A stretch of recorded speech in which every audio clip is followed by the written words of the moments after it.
अब बड़ी खबर आ रही है पाकिस्तान से, जहां पर कट्टरपंथियों का आतंक जारी है। अहमदिया समुदाय के कब्रिस्तान को ही निशाना बना दिया। पाकिस्तान के पंजाब प्रांत में कट्टरपंथियों की घिनौनी करतूत, अहमदिया समुदाय की 40 कब्रों की बेअदबी की गई। शेखपुरा में अहमदिया समुदाय की कब्रों से छेड़छाड़ की गई। लाहौर में अहमदिया मुसलमानों के घरों पर नफरती नारे भी लिख दिए गए। पिछले साल भी पाकिस्तान के पंजाब प्रांत में चरमपंथियों कट्टरपंथियों ने अहमदिया समुदाय की कब्रिस्तान में तोड़फोड़ की थी। खास बात यह है कि इस पर तब भी कोई कार्रवाई नहीं की गई थी और अब भी कोई कार्रवाई यहाँ की जाए ऐसा भी पता नहीं। यानी कब्रों को उखाड़ दिया गया, कब्रों को तोड़ दिया गया। पाकिस्तान में इस्लाम में भी ये अलग अलग फ़िरके हैं जिनमें आपस में नहीं बनती है और यहाँ पर अहमदिया समुदाय के ऊपर ख़ास तौर पर यहाँ का बहुसंख्यक सुन्नी समुदाय इस तरह की हरकतें करता रहता है। अजय जांडियाल मेरे साथ लाइव इस वक्त जुड़ गए हैं। अजय, कहने को तो पाकिस्तान हमेशा इस्लाम की बात करता है, इस्लाम से इतर कोई भी अगर धर्म हो तो उस पर वहां पर जुल्म ढाया जाना आम बात होती है, लेकिन यहाँ तो इस्लाम का ही एक फिरका है अहमदिया, वो भी इस्लाम मानते हैं और उसके ऊपर भी अत्याचार यहाँ पर हो रहा है। देखिए राजीव, एक चीज बड़ी साफ है कि वहां पर जो आप देखेंगे तो सिर्फ सुन्नी मुसलमान जो हैं उनको ही इस्लाम का दर्जा देने की बात होती है, जबकि शिया हो या अहमदिया मुसलमान हो, बाकी इनको पाकिस्तान जो है वो मुसलमान मानता नहीं, उनके ऊपर अत्याचार होते हैं। और दूसरी एक अहम चीज और बताऊं आपको राजीव, वहां पर सिर्फ और सिर्फ देखा जाता है कि किससे मतलब निकल जाए। इस्लाम का नाम या मजहब का नाम उनके लिए सिर्फ इस्तेमाल करने के लिए होता है, क्योंकि वो उसके जरिए बाकी तमाम जो चीजें हैं, जैसे पाकिस्तान आप देखें तो वहां पर जो एक वेल ऑफ है या जिसके कोई अच्छे लिंक्स हैं उसका सर्वाइवल कभी भी हो जाएगा, मगर बाकी जो है उसका क्या हाल हो सकता है। क्योंकि अगर आप देखें तो पाकिस्तान से आतंकवाद की शुरुआत हुई तो वहां आतंकवाद में उन्होंने हजारों लड़कों को आतंकवादी बनाया और उसके बाद देश और दुनिया के अलग अलग इलाकों में भेजा आतंकी हमलों को अंजाम देने के लिए। तो वो बताता है कि कैसे वहां पर इंसानी जान की कोई कीमत नहीं है। उनके अपने जो मंसूबे उन्होंने तैयार कर लिए हैं नापाक, उनके लिए वो कुछ भी कर सकते हैं। और अगर आप देखें तो अहमदिया मुसलमानों की तो हालत जो अपने आप में वो बताती है कि कैसे वहां ना कानून नाम की चीज है, ना कोई सुनता है, ना कोई पुलिस है। तो सब जो है वो ISI और आर्मी को पसंद आना चाहिए और उसके बाद जो आतंकी संगठन है जो वहां चल रहे हैं। नहीं, आप सही कह रहे हैं। वहाँ केवल और केवल जो आपने कहा कि एक बहुसंख्यक इस्लाम का जो वर्ग है जिसे सुन्नी मुस्लिम कहा जाता है, वो पाकिस्तान में इस तरीके की लीडरशिप चाहता है और उसको निभाता भी है। लेकिन कब्रों की तोड़फोड़ से आखिर क्या हासिल होगा? ये क्या संदेश देना चाहता है पाकिस्तान का ये तबका?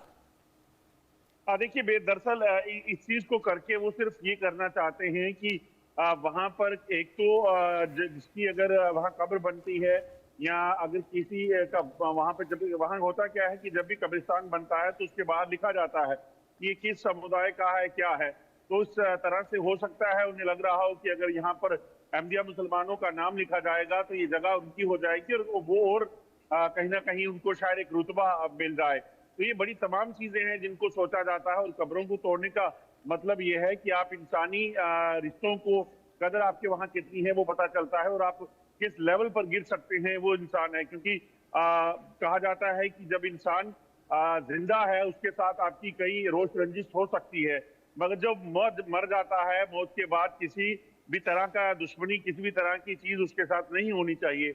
मगर आप सोचिए कि पाकिस्तान में ऐसा नहीं है। पाकिस्तान में उनकी कब्रों को तोड़ने का मकसद यही होगा कि किसी भी तरीके से जो है उन लोगों को या फिर वहां पर किसी तरह से कोई बोर्ड उनका ना लग जाए और कोई आ जाए।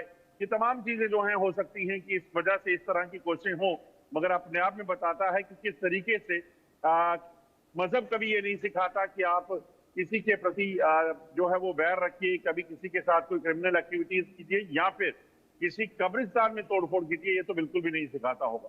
अजय, क्या BLA है जो बलूच लिबरेशन आर्मी है जो ईरान से जुड़े हुए इलाकों में काफी सक्रिय है, क्योंकि ईरान एक शिया मुल्क है, क्या BLA भी शिया मानने वाले लोग हैं? क्योंकि BLA के खिलाफ खासा आक्रामक रहती है पाकिस्तान की सरकार और पाकिस्तानी आर्मी। क्या इसमें भी यही फर्क दिखाई पड़ता है? कब्रें तोड़ना केवल इसलिए कि वो सुन्नी नहीं हैं और वो अहमदियां हैं या फिर वो शिया हैं, इस तरीके की हरकत, क्या ये यही वजह इसलिए वहां भी समझी जा सकती है? देखिए, मैं आपको बताऊं राजीव, एक समय था जब पाकिस्तान में या फिर कई बाकी जगहों पर भी, भारत में भी एक ये सिलसिला शुरू हुआ था कि जिसमें सिर्फ जो सुन्नी मुसलमान हैं उन्हीं को जो है मुसलमान माना जाता था, और उसके बाद शिया समुदाय जो है ऐसे ही होता था, मतलब उनको उनकी कदर नहीं की जाती थी। बार आप पाकिस्तान की अगर बात करें तो पाकिस्तान में भी ऐसा ही था, मगर जब उन्हें लगा कि सियासत के लिए और किसी काम के लिए उनकी जरूरत पड़ती है तो फिर उस वजह से उस चीज को थोड़ा सा मोड़ा गया। मगर जब आप पहले कट्टरता दुनिया को दिखाते हो, लोगों को सिखा रहे थे, जब वापिस आप वोट के लिए उस चीज को बदलने की कोशिश की गई या फिर किसी और चीज के लिए, तो वो चीजें चली नहीं।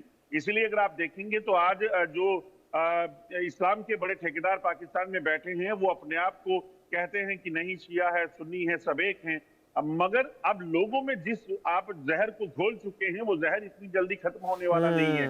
यही वजह है कि बलूचिस्तान में, अगर आपको याद हो, अभी कुछ ही समय पहले किस तरीके से एक बड़ा हमला हुआ था पारा चिनार में और वहां पर 60 लोगों की हत्या कर दी गई थी। और वो एक इलाका है बाकायदा पारा चिनार का, जिसका इतिहास रहा है कि वहां सिर्फ और सिर्फ इस चीज के लिए लोगों को टारगेट किया जाता है। दूसरे दिन वहां एक गांव पे हमला हुआ। तो ये टकराव जो है ना बना दिए गए हैं, वो टकराव इतनी जल्दी खत्म नहीं होती। और बलूचिस्तान में दरअसल यही वजह है कि वहाँ जो शिया समुदाय के लोग हैं वो बेहद ज्यादा हैं।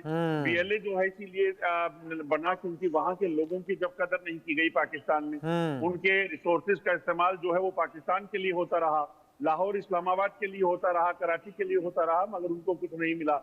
जब उन लोगों को वहां पर उनके साथ अत्याचार हुए, उनकी बहु बेटियों के साथ अत्याचार हुए, तो ये चीजें जो हैं वो सामने आई। और उसके बाद वहां पर बलूचिस्तान लिबरेशन आर्मी बनी और उन्होंने कहा कि ये इलाका हमारा है और हमारे इलाके में अब हम पाकिस्तान को कभी भी घुसने नहीं देंगे।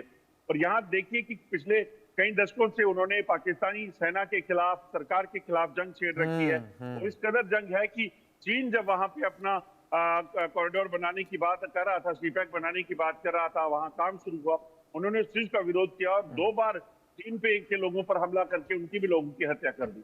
समझ में आ रहा है, पाकिस्तान ने बहुत आसानी से यही कहा जा सकता है अजय कि जो बोया है अब वो काट रहा है। लेकिन दिक्कत की बात यह है कि ये वाली जो फसल पाकिस्तान ने बोई है ये तुरंत खत्म नहीं होने वाली, ये सालों दर साल पाकिस्तान की सोसाइटी को काटनी पड़ेगी, क्योंकि बोया ही इतना ज्यादा है तो मिलेगा भी वही। अजय, बहुत शुक्रिया इस एनालिसिस के साथ मेरे साथ जुड़ने के लिए आपका।